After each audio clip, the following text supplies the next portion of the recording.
Et je donne la parole au représentant d'Israël. Monsieur le Président.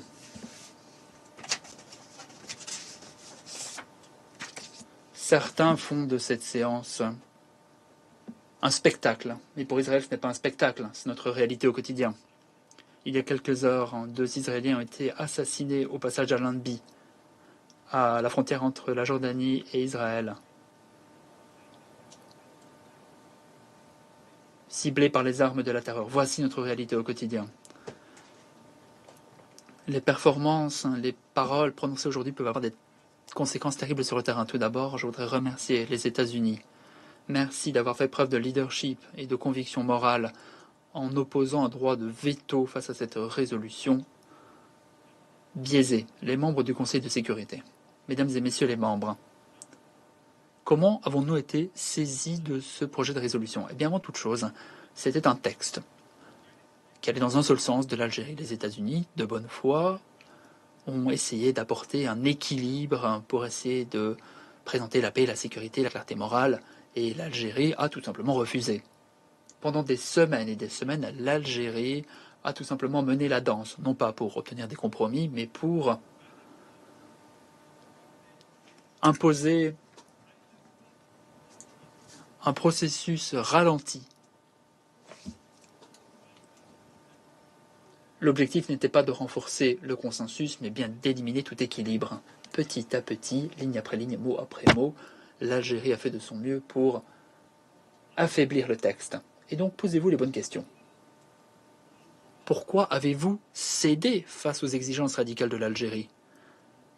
En refusant de préserver des faits pourtant simples. Et je vais vous le rappeler. Je vais vous rappeler que l'Algérie ne souhaitait pas que vous incluiez certains termes dans ce projet de résolution. Avant toute chose, que tous les actes de terrorisme sont criminels et injustes.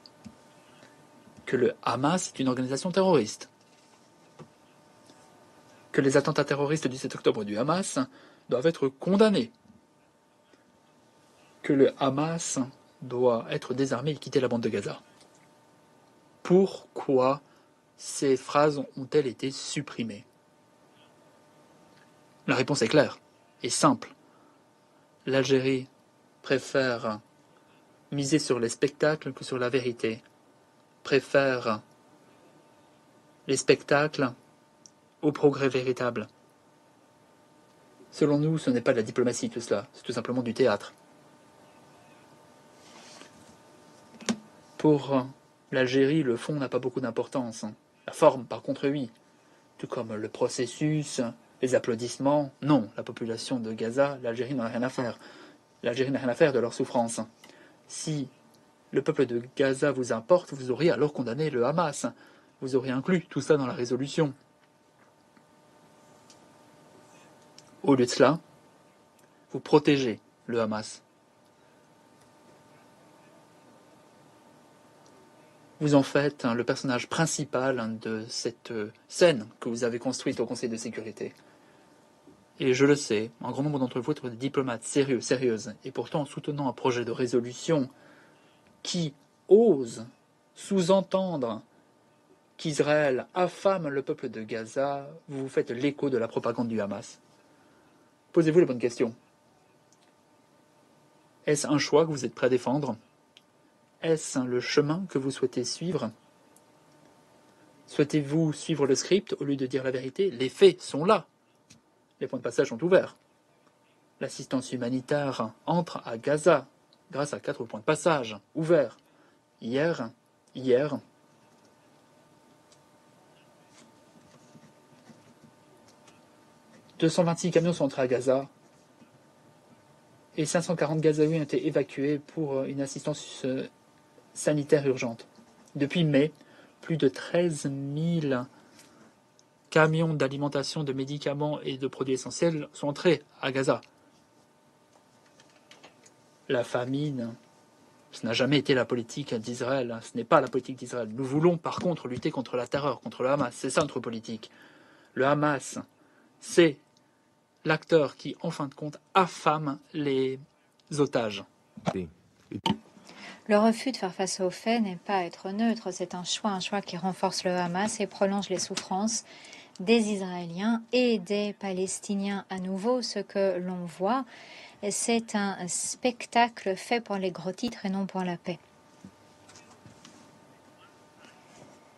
Même dans sa résolution subjective de vendredi dernier, l'Assemblée générale a appelé le Hamas, je cite, à faire cesser son règne à Gaza. L'Assemblée générale a au moins condamné, je cite, les attaques perpétrées par le Hamas contre les civils le 7 octobre. Or, le projet de résolution dont a été saisi le Conseil de sécurité n'a même pas pu le faire. En général, c'est l'inverse, vous savez.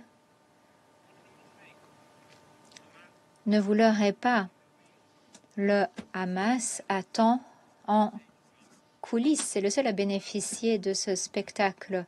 Ce texte lui donne la standing ovation dont il attendait une récompense de sa barbarie. Dans cette salle, l'Algérie a été la marionnette du Hamas. L'Algérie fait son théâtre alors que nos otages restent dans les tunnels, affamés, torturés, humiliés. Cette résolution était dépourvue de vérité et de courage. Le Hamas, lui, veut l'aide et préparer de nouvelles attaques. Pendant que l'ambassadeur de l'Algérie a applaudi, les Palestiniens payent le prix. Il en résulte le projet de texte dont nous sommes saisis, une résolution qui a échoué à désigner le Hamas comme organisation terroriste, qui a échoué à condamner le massacre du 7 octobre, qui a échoué à exiger du Hamas qu'il rende les armes et cesse son règne à Gaza. Ce n'est pas le fruit de la diplomatie, c'est le fruit de l'obstruction. Ce n'est pas l'action de médiateurs, c'est l'action de terroristes, de radicaux. Trop souvent, au cours des 2 dernières années,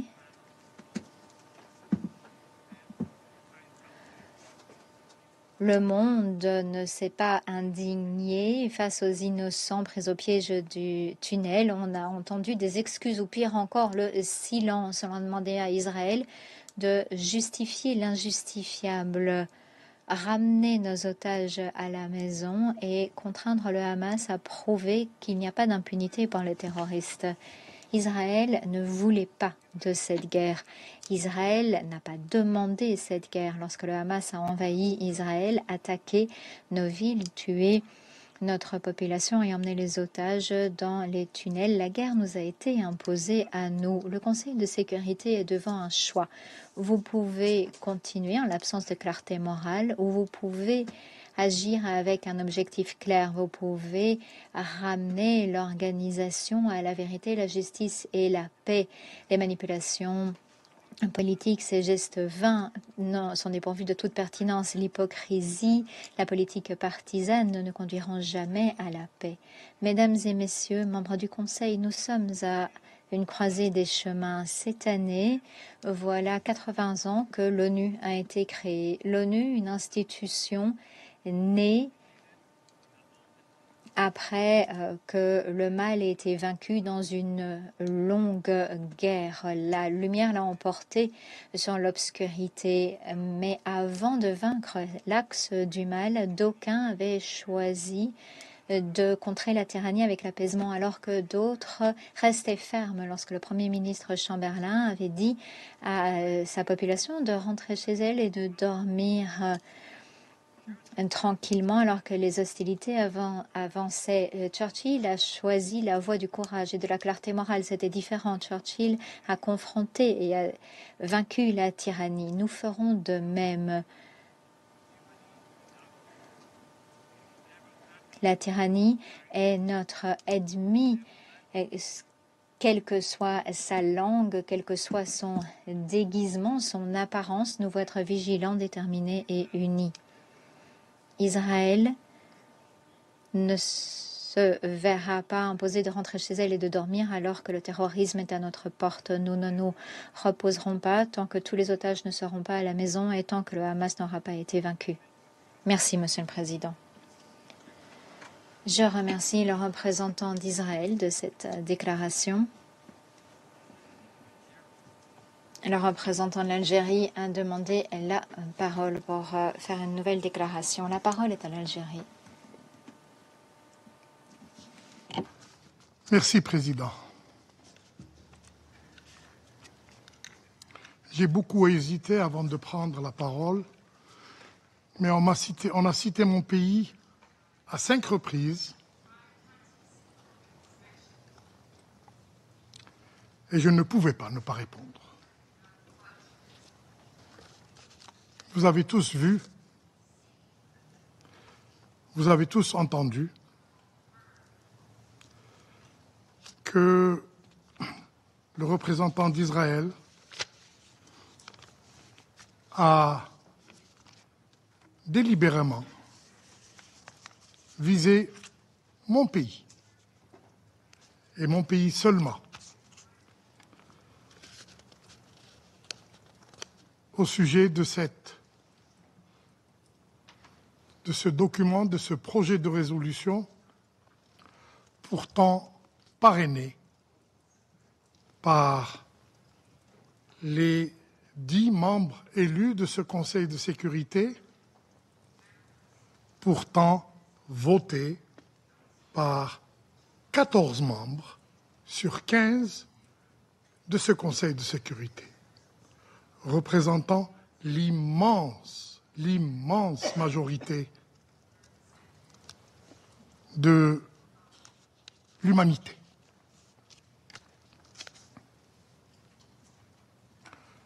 Pour ceux qui connaissent l'Algérie,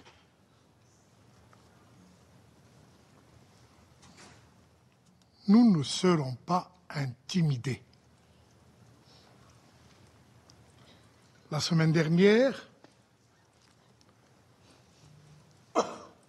une autre tentative d'intimidation a visé notre collègue du Pakistan. Sans succès. Je voudrais être très clair que, en travaillant avec nos collègues, membres élus au sein de ce Conseil,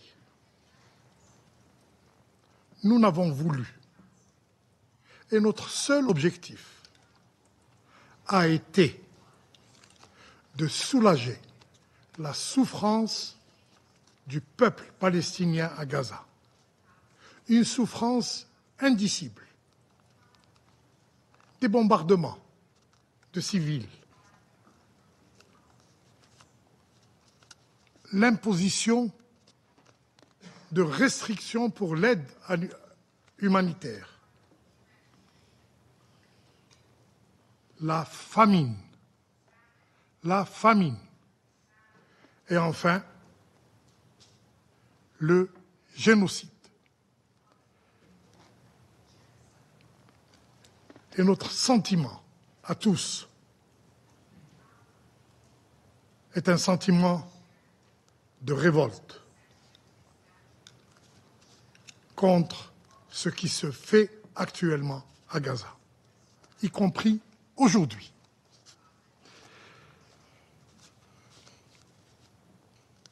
Monsieur le Président,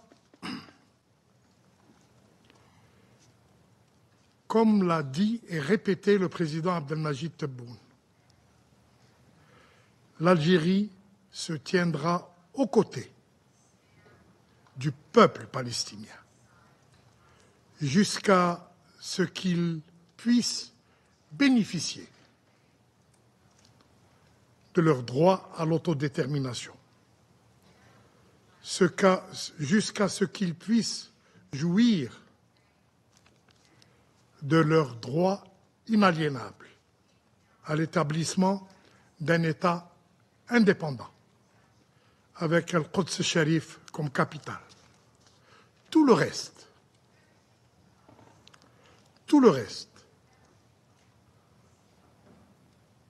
n'est que tentative de brouiller les pistes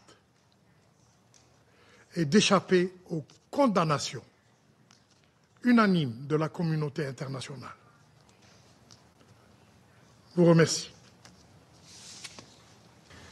I thank the representative.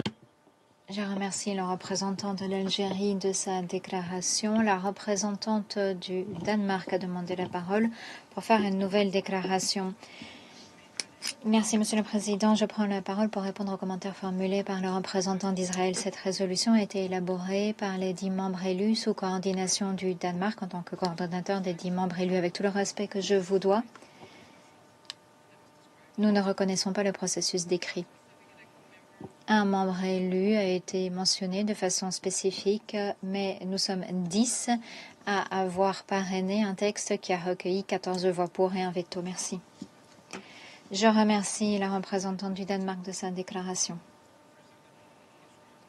Le représentant d'Israël a demandé la parole pour faire une nouvelle déclaration. Vous avez la parole. Merci, Monsieur le Président. À l'endroit de mon collègue de l'Algérie. Vous avez dit que j'ai mentionné l'Algérie 5 fois. Peut-être avez-vous raison, mais quand j'entends votre discours, vous n'avez pas mentionné une seule fois les otages, les 48 otages en captivité. Et vous n'êtes pas prêt à condamner le Hamas. Donc, à ma connaissance, c'est l'implication de l'Algérie. Alors peut-être que l'Algérie a réussi à tous vous convaincre de ne pas condamner le Hamas dans cette résolution. Peut-être était-ce un processus légitime, mais je pense que c'est une erreur, c'est honteux d'accuser de tous les maux Israël sans pouvoir simplement condamner le Hamas dans un projet de résolution. Je pense que c'est honteux. Et tout est dit. Si la résolution ne condamne pas le Hamas, il y aura un avenir à Gaza tant que le Hamas dès lors que le Hamas ne sera plus. Et si l'Assemblée a pu adopter un tel libellé, le Conseil de sécurité devrait faire de même. Je remercie le représentant d'Israël de sa déclaration et vois que le représentant de l'Algérie a demandé la parole pour faire une nouvelle déclaration. Vous avez la parole, monsieur. Président, je serai bref. L'Algérie a parrainé le projet de résolution qui était devant nous et qui, de manière très claire, appelle à la libération inconditionnelle des otages. Puis-je rappeler que mon pays, aujourd'hui, a voté en faveur de cette résolution. Mais puis-je rappeler aussi aux représentants d'Israël qu'il y a 2 jours, que plutôt vendredi dernier, son pays a voté contre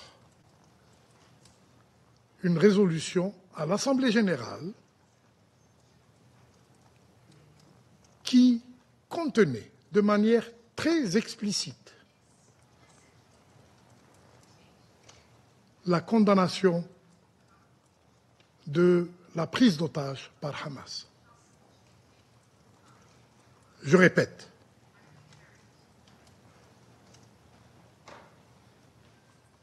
le monde, l'humanité tout entière est contre les massacres opérés par Israël dans la bande de Gaza. Et je ne me laisserai pas entraîner dans un débat qui vise à occulter l'attention de l'humanité entière sur le génocide, je répète, le génocide qui est en train de se réaliser à Gaza. Je vous remercie. Je remercie le représentant de l'Algérie de sa déclaration. Il n'y a pas d'autres demandes de parole. La séance est levée.